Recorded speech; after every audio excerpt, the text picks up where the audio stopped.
కానీ నిన్న జరిగిన హత్య మాత్రం చాలా బాధాకరం. దీనికంటే ముందు సంజీవ్ రెడ్డి అనే అడ్వకేట్ కూడా హార్ట్ అటాక్తో చనిపోవడం జరిగింది. అది కూడా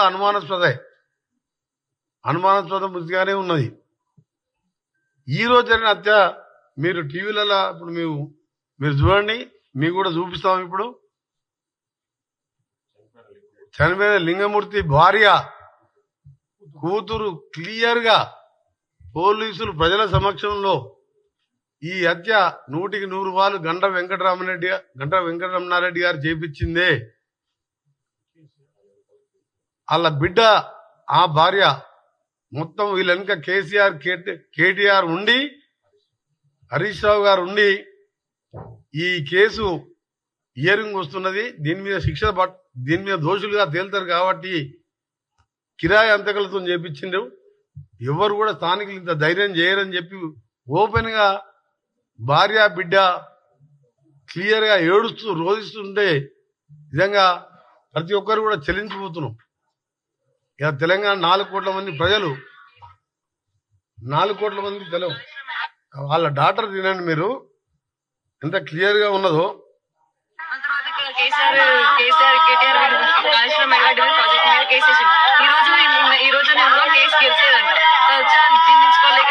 బీఆర్ఎస్ నాయకులు మొత్తం కలిపి ఈ కేసీఆర్ కేటీఆర్ కి పెట్టిన వీధి నుంచి గంట నుంచి ఇక్కడ ఉండాలి. ఇక్కడ ఉన్న వాళ్ళకి వాళ్ళకి సీన్ లేదు. వాళ్ళు ఇక్కడ పెట్టించి వాళ్ళంతా ఇట్లా చంపిస్తుంటారు. వాళ్ళు మాత్రం ఎందుకన్నా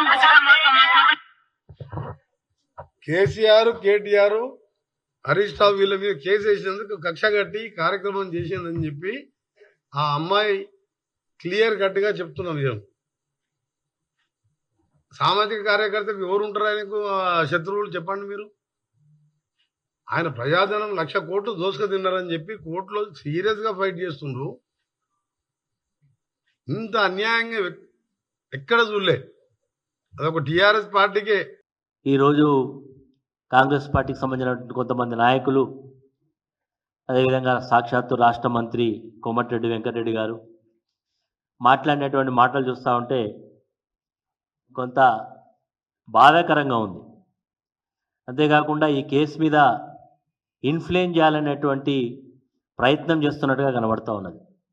నిన్న హత్య జరిగిన తర్వాత ఈ రాజలింగమూర్తి భార్య ఇచ్చినటువంటి మరి కాంప్లైంట్, అందులో భూ వివాదం ఉన్నట్టుగా, అందులో కొంతమంది వ్యక్తులు కలిసి అతని భర్తను హత్య చేసినట్టుగా కాంప్లైంట్ చేయడం జరిగింది.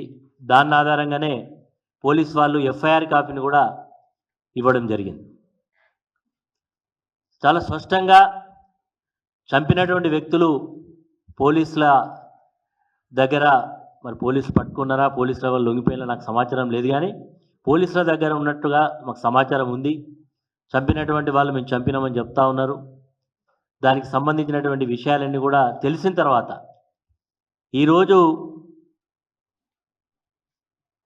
వీళ్ళు మాట్లాడేటువంటి మాటలు చూస్తూ ఉంటే ఈ యొక్క హత్యా కోణాన్ని ఒక రాజకీయ దురుద్దేశంతో బీఆర్ఎస్ పార్టీ పైన, సాక్షాత్తు మాజీ ముఖ్యమంత్రి కేసీఆర్ గారిపైన, హరీష్ రావు గారిపైన, నాపైన చుట్టేటువంటి ప్రయత్నం చేస్తున్నట్టు కనబడతా ఉన్నది.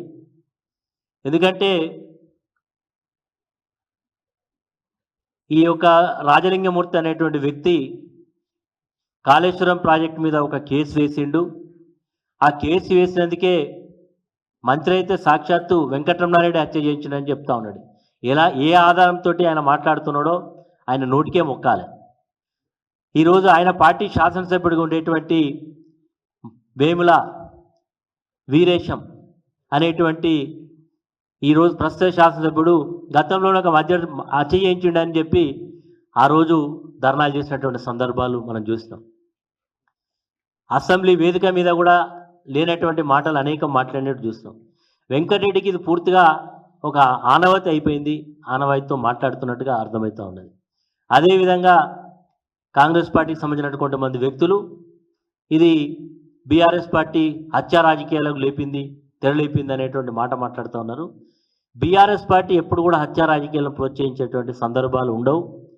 ఈరోజు రాజలింగమూర్తి గారు కేసు వేసినారు, ఒకవేళ అందులో కేసు విచారణలో ఉన్నది, ఆల్రెడీ రాష్ట్ర ప్రభుత్వం కమిషన్ వేసింది, కమిషన్ విచారణ జరుగుతున్నది. ఈ కేసులో హైకోర్టులో బీఆర్ఎస్ పార్టీ తరఫున పిటిషన్ వేసినాం. హైకోర్టు దాన్ని స్టాప్ చేయడం జరిగింది. భూపాలపల్లి డిస్టిక్ కోర్టు ఇచ్చినటువంటి ప్రొసీడింగ్స్ కూడా మేము కోర్టులో చట్టపరంగా ఎదుర్కొనే సందర్భాలు మాకున్నాయి. కానీ ఈరోజు అక్కడ హత్య జరిగిన దానికి భూ వివాదాలే కారణమని, ఈ వ్యక్తికి అక్కడ ఉండేటువంటి కొంతమంది వ్యక్తుల మధ్య భూ వివాదాలకు సంబంధించినటువంటి పంచాయతీ నడుస్తున్నది, కోర్టులో ఉన్నది అనేటువంటి సందర్భంలో ఈ చంపినటువంటి వ్యక్తులు కూడా